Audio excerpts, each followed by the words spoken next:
اللہ تمہارے دشمنوں کو خوب جانتا ہے اور تمہاری حمایت و مددگاری کے لیے اللہ ہی کافی ہے۔ جو لوگ یہودی بن گئے ہیں ان میں کچھ لوگ ہیں جو الفاظ کو ان کے محل سے پھیر دیتے ہیں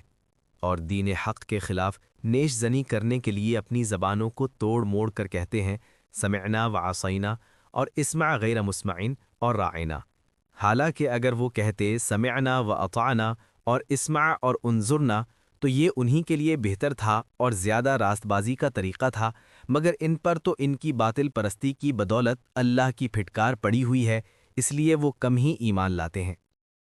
یہ نہیں فرمایا کہ یہودی ہیں، بلکہ یہ فرمایا کہ یہودی بن گئے ہیں، کیونکہ ابتداً تو وہ بھی مسلمان ہی تھے، جس طرح ہر نبی کی امت اصل میں مسلمان ہوتی ہے،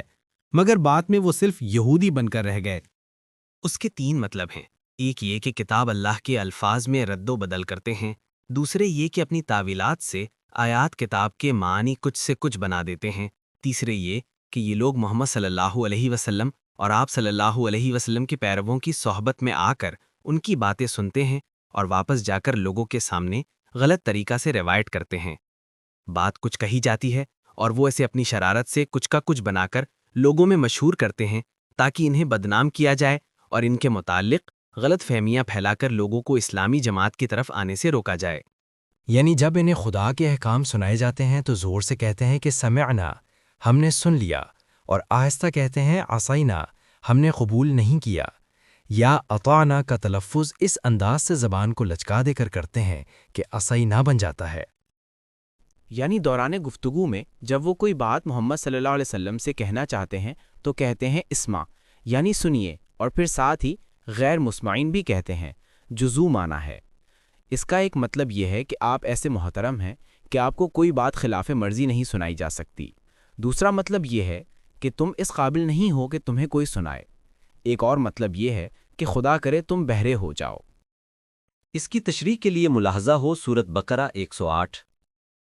اے وہ لوگوں جنہیں کتاب دی گئی تھی، مان لو اس کتاب کو جو ہم نے اب نازل کی ہے، اور جو اس کتاب کی تصدیق و تائید کرتی ہے جو تمہارے پاس پہلے سے موجود تھی۔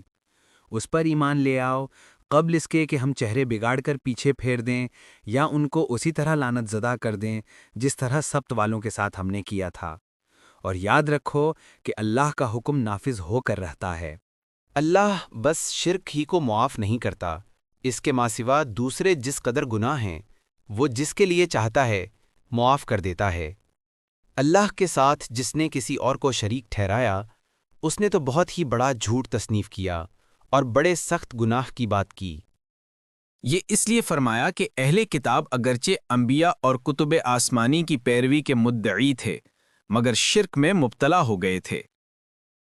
اس کا مطلب یہ نہیں ہے کہ آدمی بس شرک نہ کرے، واقعی دوسرے گناہ دل کھول کر کرتا رہے، بلکہ دراصل اس سے یہ بات ذہن نشین کرانی مقصود ہے کہ شرک، جس کو ان لوگوں نے بہت معمولی چیز سمجھ رکھا تھا، تمام گناہوں سے بڑا گناہ ہے، حتیٰ کہ اور گناہوں کی معافی تو ممکن ہے مگر یہ ایسا گناہ ہے کہ معاف نہیں کیا جا سکتا۔ علماء یہود شریعت کے چھوٹے چھوٹے احکام کا تو بڑا اہتمام کرتے تھے، بلکہ ان کا سارا وقت ان جزیات کی ناپ تول ہی میں گزرتا تھا جو ان کے فقیہوں سے استنباط در استنباط کر کے نکالے تھے، مگر شرک ان کی نگاہ میں ایسا ہلکا فعل تھا کہ نہ خود اس سے بچنے کی فکر کرتے تھے، نہ اپنی قوم کو مشرکانہ خیالات اور اعمال سے بچانے کی کوشش کرتے تھے، اور نہ مشرکین کی دوستی اور حمایت ہی میں انہیں کوئی مذائقہ نظر آتا تھا۔ تم نے ان لوگوں کو بھی دیکھا جو بہت اپنی پاکیزگی نفس کا دم بھرتے ہیں، حالانکہ پاکیزگی تو اللہ ہی جسے چاہتا ہے عطا کرتا ہے،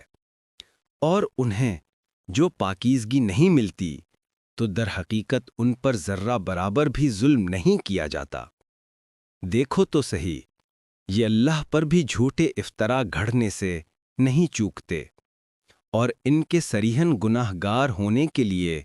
یہی ایک گناہ کافی ہے۔